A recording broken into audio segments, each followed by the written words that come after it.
ওলির কাছে গেলে যে ওলি হওয়া যায়, হাজার গুনাহ থেকেও ফিরে আসা যায়, তার প্রকৃষ্ট প্রমাণ ছোট্ট একটা ঘটনার মধ্যে আপনারা পেয়ে যাবেন।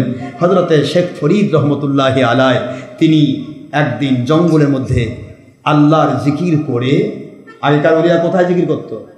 কথা কয় নাকি? কোথায়? জঙ্গলের মধ্যে জিকির ফিকির করে তিনি বাড়ির দিকে আসতেছেন, এর মধ্যে পড়েছে নিজাম ডাকাত সামনে। কে পড়ছে? নিজাম ডাকাত সামনে পড়ছে। নিজাম ডাকাত 99টা খুন হয়েছে। কয়টা খুন করছে? আর একটা করবে। ওই চিন্তা করছে 100টা খুন করব, তারপর বাড়িতে যাব, নাস্তা খাবো, খাওয়া দাওয়া করবো। একটা খুন না করেও বাড়িতে যাবে না, নাস্তাও করবে না, খাবেও না। আর এই 100 নম্বরে এসে পড়ছে কে? শেখ ফরিদ রহমতুল্লাহ আলাইহি। ছোট মানুষ না, আল্লাহর ওলিদের মজাটা দেখেন। ওলিয়া উলিয়ার কাছে গেলে চোর ডাকাতও যে ভালো হয়ে যায় তার প্রকৃষ্ট প্রমাণ হাজার হাজার রয়েছে। সে ভালো হয়ে যায়, একবার ওলি হয়ে যায়, সে আর নতুন করে চুরি করে না। কিন্তু যারা কন যে মসজিদে মসজিদে পিকনিক করে বেড়ালে বেনামাজি নামাজ হয়, এটা ওই নামাজি হয় যে হক্কানি ওলিদের মাহফিল বন্ধের জন্য ঘুষ নিয়ে পড়ে। খুব মজাদার কথা। ওটা ওই নামাজি হয় যে হক্কানি ওলিয়া উলিয়াকে ভণ্ড বলে ফতোয়া দেয়, ওলিদের দুশ্মনী করে, নবীকে আমাদের মতো বলে, বড় ভাইয়ের মতো বলে, মাটির মানুষ বলে, ওই মার্কা হয়। দেখুন নিজাম ডাকাতের দিকে 99টা খুন হয়েছে, 100 নম্বরটা সামনে দাঁড়িয়েছে হযরতে শেখ ফরিদ রহমতুল্লাহ আলাইহি। শেখ ফরিদ রহমতুল্লাহ আলাইহিকে বলতেছে, আপনি কি কতগুলা টাকা পয়সা আছে দেন? আল্লাহর ওলি কয়, আল্লাহর ওলি যারা হয় তাদের দুনিয়ার টাকাগুলো থাকে না।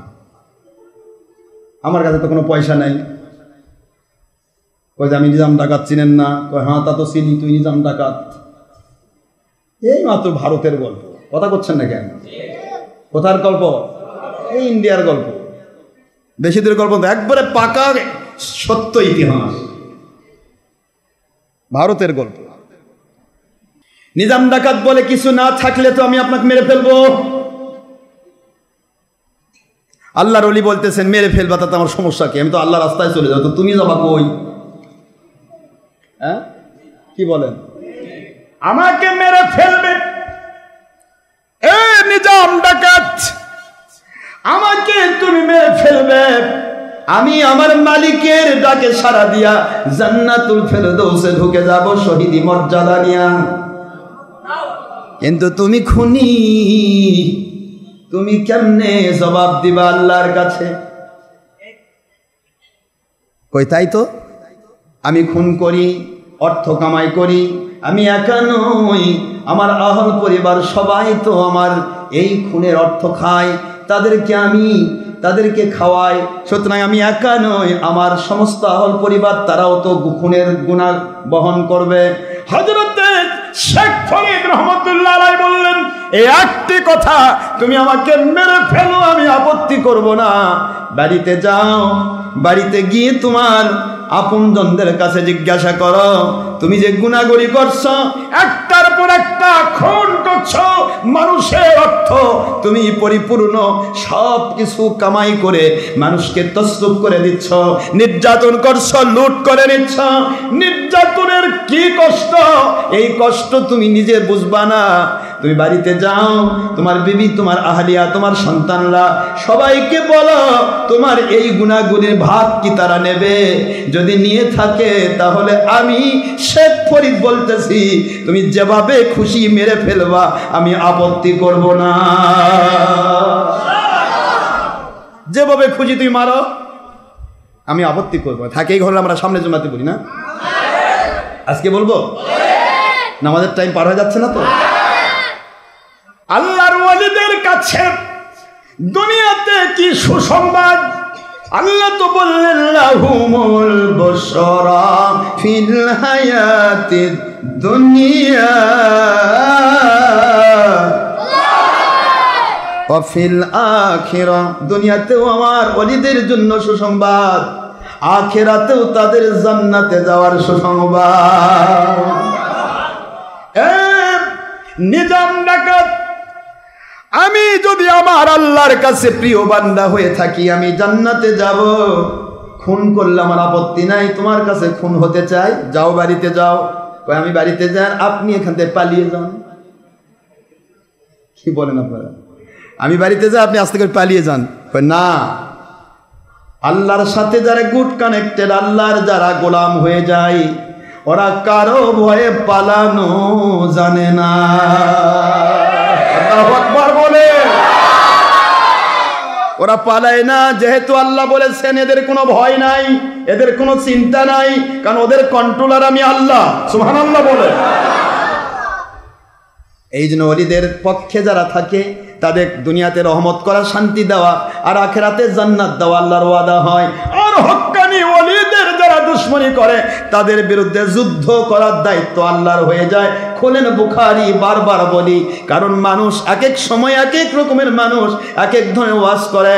ওলি নাই, মুর্শিদ নাই, পীর নাই, হক ভণ্ডামি দিয়ে জিন্দেগি। কথা বলছেন নাকি? ওলিও নাই, পীরও নাই, আউলিয়া নাই, কোত্থেকে আসছে এগুলো? সব ভণ্ড। আর আপনি কে ভাই? এ দুনিয়াতে রহমত নাজিল হচ্ছে কার? আপনার জন্য, আপনার বাপের জন্য। এই দুনিয়াতে রহমত নাজিল হচ্ছে কার জন্য? কথা বলছেন না কেন? এটাও কোরআন দ্বারা সাবেত। ইন্না রাহমাতাল্লাহি করিবুম মিনাল মুহসিনিন। খুলুন সূরাতুল আরাফের, আপনি সূরাতুল আরাফ খোলেন, 56 নম্বর আয়াত খোলেন, 7 নম্বর সূরা 8 নম্বর পারা খুললে তো পেয়ে যাবেন। নিশ্চয় আমার রহমত নেককার ওলিদের নিকটে থাকে।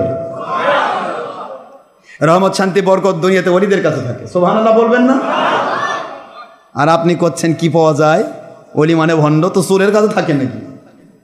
নবীর দুশমনের কাছে রহমত থাকে না, গজব থাকে, গজব। বাবাজিরা আমার, ওলিদের কাছে কি রহমত থাকে? বুখারীতে তো আপনারা শুনেছেন, বুখারীর হাদিস দিয়া 99টা খুন করার পর 100 খুনের জায়গায় গিয়ে ওলির সন্ধান পাইল। শোনেননি? ওলির সন্ধান পাওয়ার পর চলে যাচ্ছেন, একটা পা ওলির বাড়ির দিকে দিয়েছেন, আমি তওবা করব। আমার মালিক বলে, রে জিবরাইল আমিন আলাইহিস সালাম, এই বান্দার তওবা কবুল করলাম, কারণ আমার ওলিদের জন্য সুসংবাদ। ও বান্দার তওবা কবুল করে নিয়েছি। সুবহানাল্লাহ বলেন। ওলিদের কাছে গেলে দুনিয়াতে রহমত পাওয়া যায়, গুনাহ মুক্তি পাওয়া যায়। দেখেন, আপনি বুখারী দিতে পাইলেন। এবার এটা আসেন, বুখারী না, এটা হিন্দুস্তানের ঘটনা। কোথাকার? এখনো খাজা নিজামুদ্দিন আউলিয়া রহমতুল্লাহ মাজার আছে, যায় দিল্লিতে। কোথায়? দিল্লিতে। আব্দুল হক মুহাদ্দিস দেহলভী রহমতুল্লাহের মাজারও দিল্লিতে। এখান থেকে যাবেন, ঢাকা থেকে এয়ারপোর্টে যদি যান, এয়ারপোর্ট হয়ে যান, ঢাকা থেকে কলিকাতা পর্যন্ত যেতে দমদম স্টেশনে, দমদমে যেতে লাগবে আপনার আধা ঘন্টা, 40 মিনিট। আর ওখান থেকে দিল্লি যেতে লাগে 2.5 ঘন্টা। কয় ঘন্টা? আর উপর দিয়ে ইন্ডিগো, ইন্ডিয়ান প্লেনে 2.5 ঘন্টা লাগবে। আর যদি আপনি ট্রেনে যান তাহলে 40-45 ঘন্টা লাগবে। এখন আপনি যান দিল্লিতে, নিজামুদ্দিন রহমতুল্লাহ মাজার আছে। এই জায়গার ঘটনা বলছি, কষ্ট হচ্ছে আপনাদের? শেখ ফরিদ রহমতুল্লাহ আলাইহি বলেন, তোমার যদি বিশ্বাস না হয়, যাদের ইচ্ছা তাদের বেঁধে রেখে যাও। সুবহানাল্লাহ। বড় বড় মোটা মোটা লতা, বটগাছের লতা আছে না, দড়ির চেয়েও শক্ত লতা নিয়ে সে সুন্দর করে তাকে হাত পা বেঁধে ফেললেন। হাত পা বেঁধে রেখে ফরিদউদ্দিন রহমতুল্লাহ আলাইহিকে বেঁধে রেখে চলে যাচ্ছেন, যেহেতু সে ডাকাত। কি এখনো ওলি হয় নাই? ডাকাত। খবর নিতে যাচ্ছেন, স্ত্রী তার গুনাহ নেবে কিনা, সন্তান তার গুনাহ নেবে কিনা, যাদেরকে তিনি খাওয়াচ্ছেন তারা কি গুনাহ নেবে কিনা, গুনাহ নেবে কিনা এই কথাটা জীবনে কোনোদিন মাথায় আসে নাই।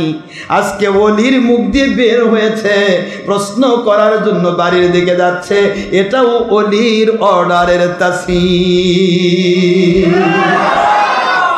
সারা জীবন গেল, এত লক্ষণ করলো, কোনোদিন এই কথা মনে হলো না। আজকে কেন মনে হলো? কারণ ওলির কাছে একটু বাতাস পাইছে।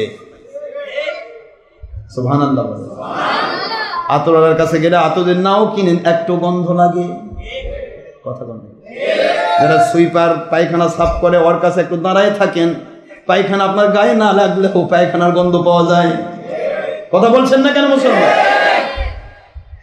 আর সোহবত মুতাসসিরাত, সোহবত হচ্ছে মানুষকে, সোহবত এমন একটা জিনিস না মানুষের মধ্যে প্রভাব ফেলে। কি ফেলে?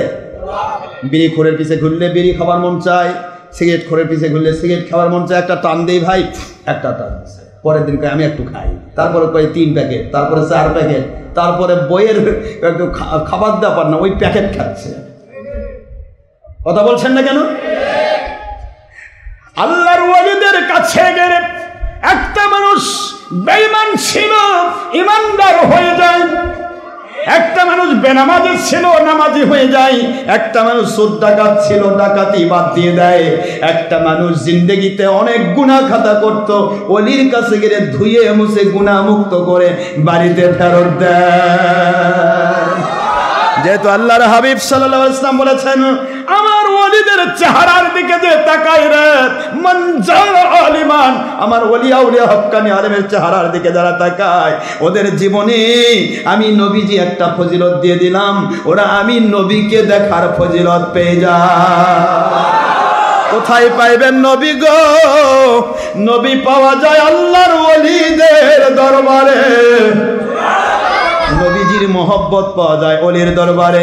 হুজুর বললেন যে হক্কানি ওলি আলেমের চেহারার দিকে তাকাইলো সে আমি নবীকে দেখার ফজিলত পাইলো।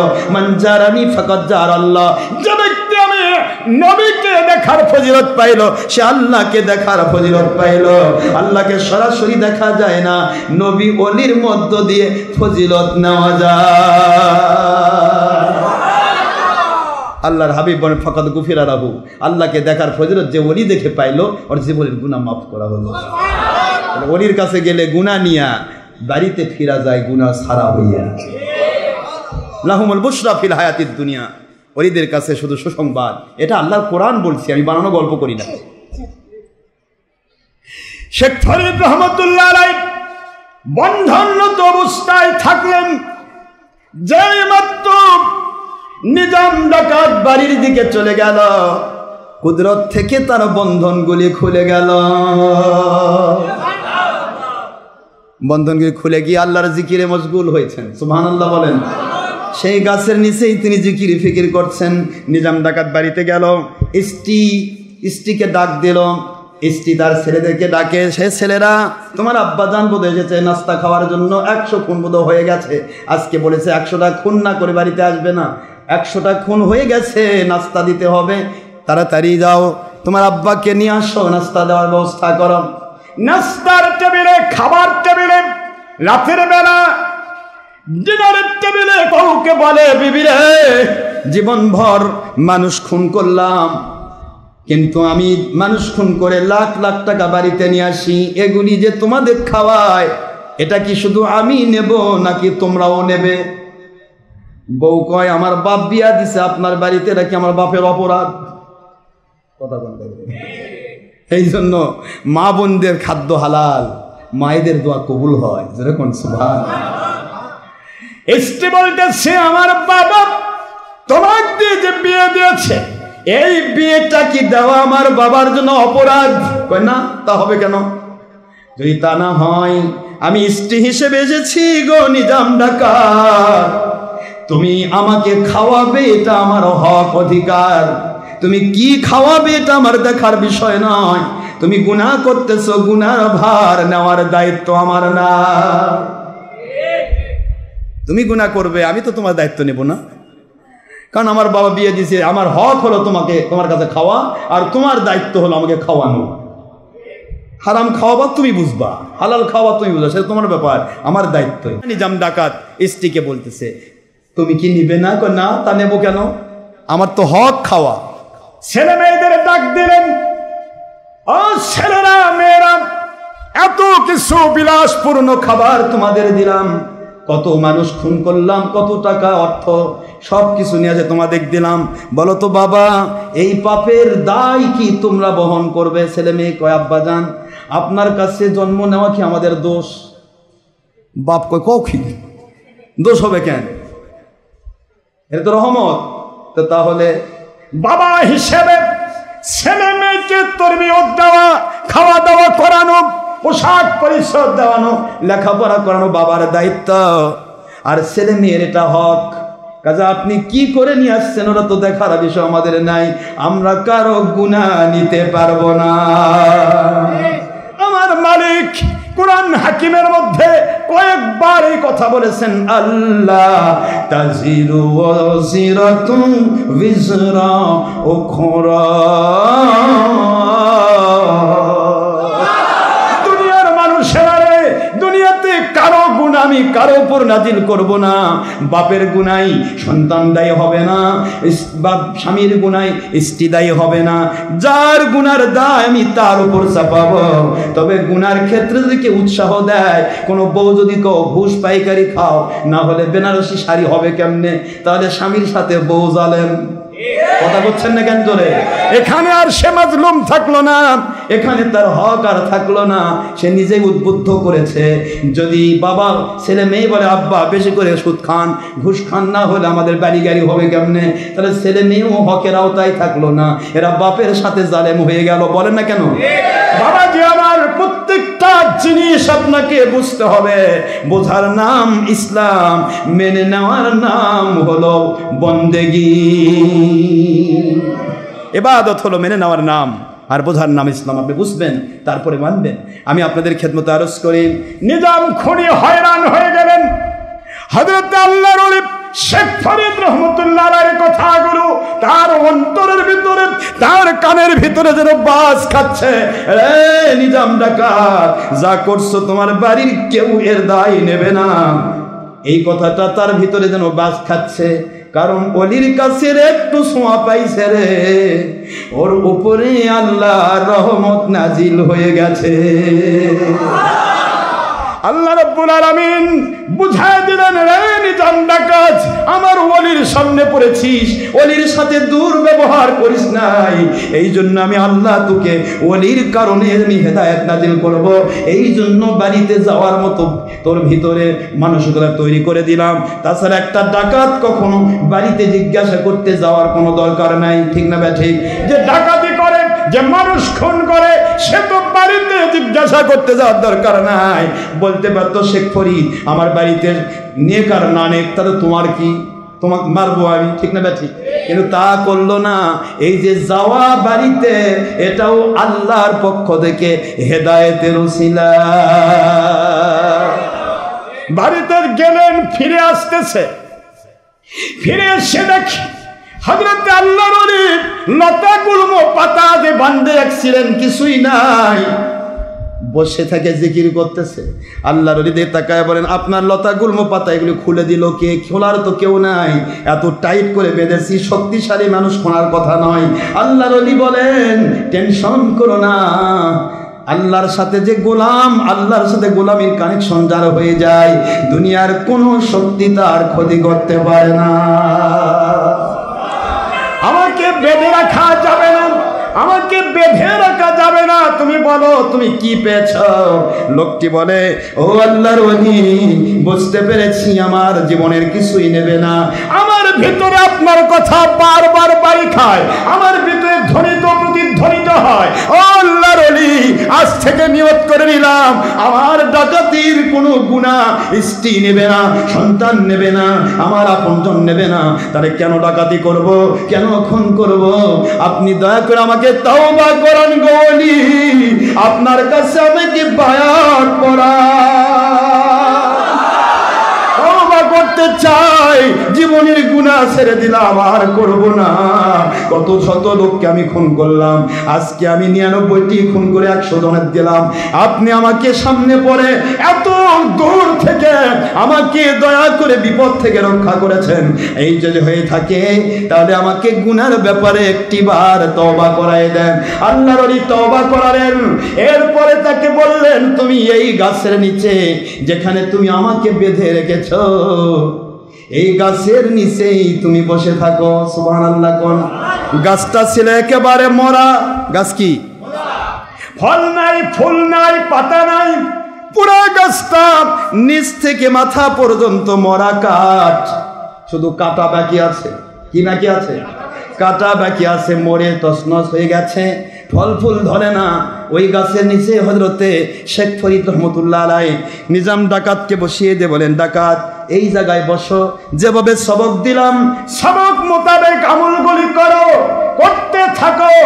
নিজাম ডাকাত বলে, কতদিন বুঝবো আমার গুনাহ মাফ হয়ে গেছে, আমার তওবা কবুল হয়ে গেছে, কবে বুঝবো?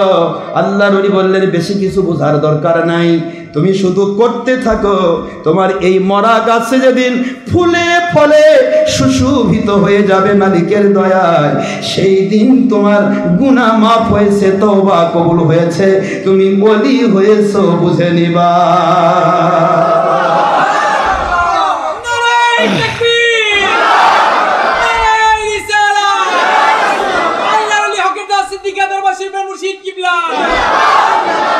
সবকগুলি আদায় করো।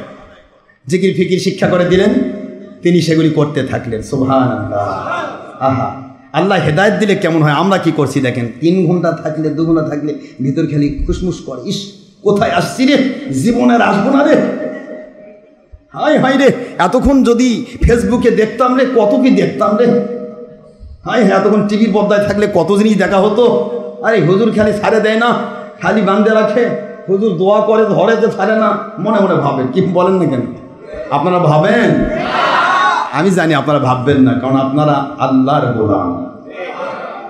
যারা শয়তানের গোলাম, তাদের মধ্যে শয়তানে বুঝে দেয় যে তুই টিভির পর্দায় বসে থাক, কত সোয়াব, সব নিয়ে তোকে জাহান্নামত নিয়ে যাবো। আর ওলির দরবারে গেলে গুনাহ মাফ হয়। 100 বছরের নফল নামাজ রোজা সওয়াব পাওয়া যায় 1 ঘন্টায়। এখানে থাকলে তো শয়তানের টাইম লস। 50 বছর তো গুনাহ করাইছি, হঠাৎ করে সব মাফ পেয়ে যাবি, হাই হাই করছিস কি, তাড়াতাড়ি উঠ। কথা বল না কেন? এই জন্য শয়তান ধাক্কা দেয়। এই জন্য শয়তানের ধাক্কায় পড়বো না, তবে নামাজের টাইমে নামাজ পড়তে হবে। নামাজের টাইম পার হয়ে গেলে পড়া যাবে না, ঠিক না? ঠিক। এখন প্রশ্ন হলো যে এখানে নিজাম ডাকাত বসে রইলেন একাধারে 12 বৎসর। সুবহানাল্লাহ বলেন। কত বৎসর? আপনারা তো 12 মিনিট থাকতে হয়রান হয়ে যান। 12 বৎসর। এই হিন্দুস্তানের কথা বলতেছি, বহুদূরের কথা বলছি না। 12 বৎসর এই পানির, এখানে পানির ব্যবস্থা তেমন ভালো নেই, এখানে তেমন কোনো গাছটাও তো লতা পাতা থাকলে না হয় ছায়া হতো। কথা বলছেন না? ছায়া হয় না। বৃষ্টির সময় বৃষ্টি উপর দিয়ে হয়ে যায়, রোদের সময় রোদ উপর দিয়ে হয়ে যায়। কথা বলছেন না কেন? 12 বৎসর ধরে নিজাম খুনি, নিজাম ডাকাত আল্লাহকে ডাকতেছেন, জিকির ফিকির করতেছেন। আমার হুজুর আমাকে শিক্ষা দিয়েছেন, এই গাছে যেদিন ফুল ফুটবে সেই দিন আমার গুনাহ মাফ হয়ে গেছে বুঝবো, আমি আমার আল্লাহর কাছে কবুল হয়ে গেছে বুঝবো।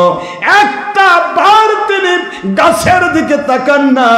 আমরা প্রতিদিন একবার করে তাকাইতাম, ফুটলো বোধ হয়, কি গোনার দ্বারা একটা বারও তাকায় না। গাছে ফুল ফুটুক আর না ফুটুক, মালিকের কাছে আমি ধরা দিয়েছি, মালিক আপনার কাছে ফিরে এসেছি। আপনি যা করেন, আমরা এই গোলাম নিয়ে যা করেন, আমি ফিরে আসছি। গাছের দিকে তাকায় না, একবারও তাকায় না। 12 বছর। কত বছর? আল্লাহর ওলি শেখ ফরিদ রহমতুল্লাহ আলাইহি 12 বছর পর তাকে দেখতে গেছেন। ওই রাস্তা দিয়া নিজাম খুনির কি হলো? সুবহানাল্লাহ। নিজাম খুনি কি চলে গেল, পালাই গেল না, ডাকাত হলো? একদিনের সবক। সুবহানাল্লাহ, সুবহানাল্লাহ। আল্লাহর ওলিদের সবকের সিস্টেমটা দেখেন। একদিনের সবকে নিজাম ডাকাত থেকে নিজামুদ্দিন আউলিয়া হয়ে যাবে। সুবহানাল্লাহ। এরা কিসের কারণে বলেন না? কিসের কারণে? ওলির সোহবত। সুবহানাল্লাহ বলবেন না? কুনু মা'আস সাদিকিন। 99টা খুন করলো, 99টা খুন করতে তো একবারও তার মাথা কাঁপেনি, হাত কাঁপেনি, একবারও তার প্রশ্ন হয়নি। 100 নম্বরে এসে আল্লাহর ওলি সামনে পড়াতে হেদায়েত কপালে জুটে গেল। খুনের চাইতে বড় গুনাহ আছে? খুন তো কঠিন গুনাহ, কুফরির চাইতে খারাপ। মানুষ খুন করা কুফরি, আল্লাহ যদি মাফ না করে কাফের অবস্থা জাহান্নামে যাবে। তো মানুষ খুনের মতো বড় গুনাহ নাই, অথচ সেই 99টা খুন করলো। মাঝখানে শুধু আল্লাহর ওলি সামনে এসে দাঁড়ালো, একটু সবক পাল্টাই দিলেন, বাস ওর ভিতরে সার্কিট পাল্টে গেল। সার্কিট ছিল ভীমরুলের, হয়ে গেল মৌমাছি। কথা বলছেন না কেন? সার্কিট পাল্টে গেল। 12 বছর যেই দিন পূর্ণ হবে, ওই দিন রাতের বেলা নিজাম ডাকাত জিকির করছে আল্লাহর কাছে, সবক হুজুর সবক দিয়েছে, আদায় করছেন। এর মধ্যে ঠক ঠক শব্দ শোনা যায় পার্শ্বে। চিন্তা করে আমি তো এই গ্রাম জমিনের মধ্যে, এই পুরা এই রাতের বেলা, রাতের নিভৃত বিশাল বড় জঙ্গল, এই জঙ্গলের ভিতরে আমি একা একা আছি, কোনো শব্দ সাড়া নাই। হঠাৎ করে শব্দ পাওয়া যায় কেন? একটু সবকটা ব্রেক করে, সম্ভবত আল্লাহর কুদরতের এলকা, সুবহানাল্লাহ। সবক ব্রেক করলেন 12 বছরের মাথায়, এতদিন সবক ব্রেক করেন নাই। সবক ব্রেক করে চলে গেলেন 12 বছরের মাথায়। এবার ঠক ঠক শব্দ শুনতে পাওয়া যায় কোথায়? ঠক ঠক শব্দ শুনে শব্দের দিকে যাচ্ছেন, গিয়ে দেখেন একটা লোক মাটি কাটতেছে। কিরে ভাই, রাতের বেলা আপনি জঙ্গলের মধ্যে মাটি কাটেন চোরের মতো, ব্যাপারটা কি? আপনি বুঝবেন না। বুঝবো না মানে? আপনি কে? আমি নিজাম ডাকাত। কি ডাকাত? নিজাম ডাকাতকে চিনে না এমন কোন লোক আছে? আমি নিজাম খুনি। লোকটা কয়, যাই কিছু হও হও, আমিও বড় ডাকাত। তুমি নিজাম ডাকাত হলে কি হয়েছে? আমিও বড় ডাকাত, বড় খুনি। কি হয়েছে? এলাকার ভিতরে একজন মেয়েকে ভালোবেসেছি, বিয়ে করার প্রস্তাব দিয়েছি, শুধু আমি খারাপ মানুষ এই জন্য আমার সাথে তার বিয়ে দেয় নাই। কি দেয় না? খারাপ মানুষ এই জন্য আমার সাথে বিয়ে দিল না, তার বাপ মাও বিয়ে দিল না। মেয়েটাকে আমি জোর করে উঠাই নিলাম, জোর করে বিয়ে করবো এই আশায়, জোর করে বিয়ে করবো এই আশায় যখন তাকে নিয়ে আসবো বাড়ি থেকে, উঠাইতে গেছি, মেয়েটা আল্লাহ পাক রব্বুল আলামিনের কাছে দোয়া করে দিল, আল্লাহ এই জালেমের হাতে আমাকে সারা জীবন কষ্ট না দিয়া আপনার জান্নাতে আমাকে উঠায়া নেয়। মেয়েটার দোয়া কবুল হয়ে গেল। মেয়েটার জালেমের সাথে বিয়ে হবে না, খুনির সাথে বিয়ে হবে না, জালেমের সাথে বিয়ে হবে না। আল্লাহ এমন জালেমের সাথে বিয়ে হতে চাই না, বরং আপনাকে আপনি দয়া করে আমাকে আপনার জান্নাতে উঠায় নেন। আল্লাহ পাক কবুল করে নিলেন মেয়েটাকে, আল্লাহ পাক দুনিয়া থেকে বিদায় করে দিলেন। এরপরে বাড়ির মানুষেরা এই জায়গায় কবর দিয়ে গেছে, আজকে কেউ নাই। আমি ভাবতেছি যাকে জীবন ভর ভালোবেসেছি, বিয়ে করতে চাইলাম, তাও যখন পারলাম না, আমি খারাল খুঁড়ব, কবর খুঁড়ব। ওই মেয়েটা তাকে আমি ভালোবেসেছি, এই সুবাদে কবরের মধ্যে আমি তার সাথে প্রেম নিবেদন করব, আমি তার সাথে দৈহিক অপকর্ম করব, এই চিন্তা নিয়ে আমি কবর খুঁড়তেছি। নিজাম ডাকাত বলে, রে জীবনে 100টা পূর্ণ হয় নাই। আমি যতই সবক আদায় করি, 12 বছর হয়ে গেছে, আমার হুজুর বলেছে আমাকে সবক আদায় করতে হবে, কিন্তু আজকে এই কবর পাশে আল্লাহ মেয়েটাকে তুই কবরের ভিতরে লাশের উপরে অপকর্ম করবি, সহ্য করলাম না। আমার আল্লাহকে সাক্ষী রেখে আমি তোর মাথাটা আলাদা করে দিলাম। আস্তে করে তলোয়ার দিয়ে মাথাটা তার গর্দান থেকে আলাদা করে দিয়েছে। সুবহানাল্লাহ কোন না? আলাদা করে দিয়ে যায় আর কয়, আল্লাহ 100টা হয়ে গেছে, আল্লাহ মারবা চাইছিলাম না, আল্লাহ তাও তো মারতেই হলো।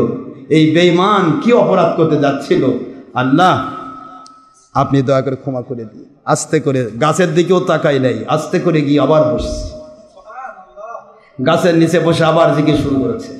জিকির শুরু করে জিকির করে তার আবার, আপনারা আবার এরকম অপরাধ দিলে খুন করবেন নাকি? না, আপনারা সরকারকে ধরে দিবেন। কি কোন? প্রশাসনকে ধরে দিবেন, ডাকেন ভাই প্রশাসন দেখেন কি করতেছে। নিজে আইন তুলে নেওয়া যাবে না, এটা নিয়ম নাই, এটা ওলিদের কারবার আছে। এটা তো সে তো ডাকাত ছিল, আপনিও ডাকাত নাকি? কথা কয় না, কে বলে? নিজামুদ্দিন তো ডাকাত ছিলেন, আমরা তো ডাকাত নই, আমরা কোনো মানুষ খুন করতে, মানুষের ক্ষতি করতে পারবো না। এখানে আবার এই সবক না দেখো, হুজুর সবক তো পাওয়া গেল, মানুষ খুন করলে ওলি হওয়া যায়, এটা আরেক বিপদ। নাউজুবিল্লাহ। কত গ্যাটিস দেওয়া লাগে দেখেন, কোন সাইড দিতে কোন সাইড গ্যাটিস দেওয়া লাগে। তারপরে তো ফাঁস করে কয় যে আশরাফ সিদ্দিকী এই করছে সেই করছে। আরে কি করছি খালি সামনে আয় দেখ, আমি কেন খুলে খুলে দেখা বলছি। বাবাজিরা আমার, নিজাম ডাকাত সবক আদায় করছে, সম্ভবত আল্লাহর কুদরতি এলাকাতে হযরতে শেখ ফরিদ রহমতুল্লাহ আলাইহি এসে গেছে।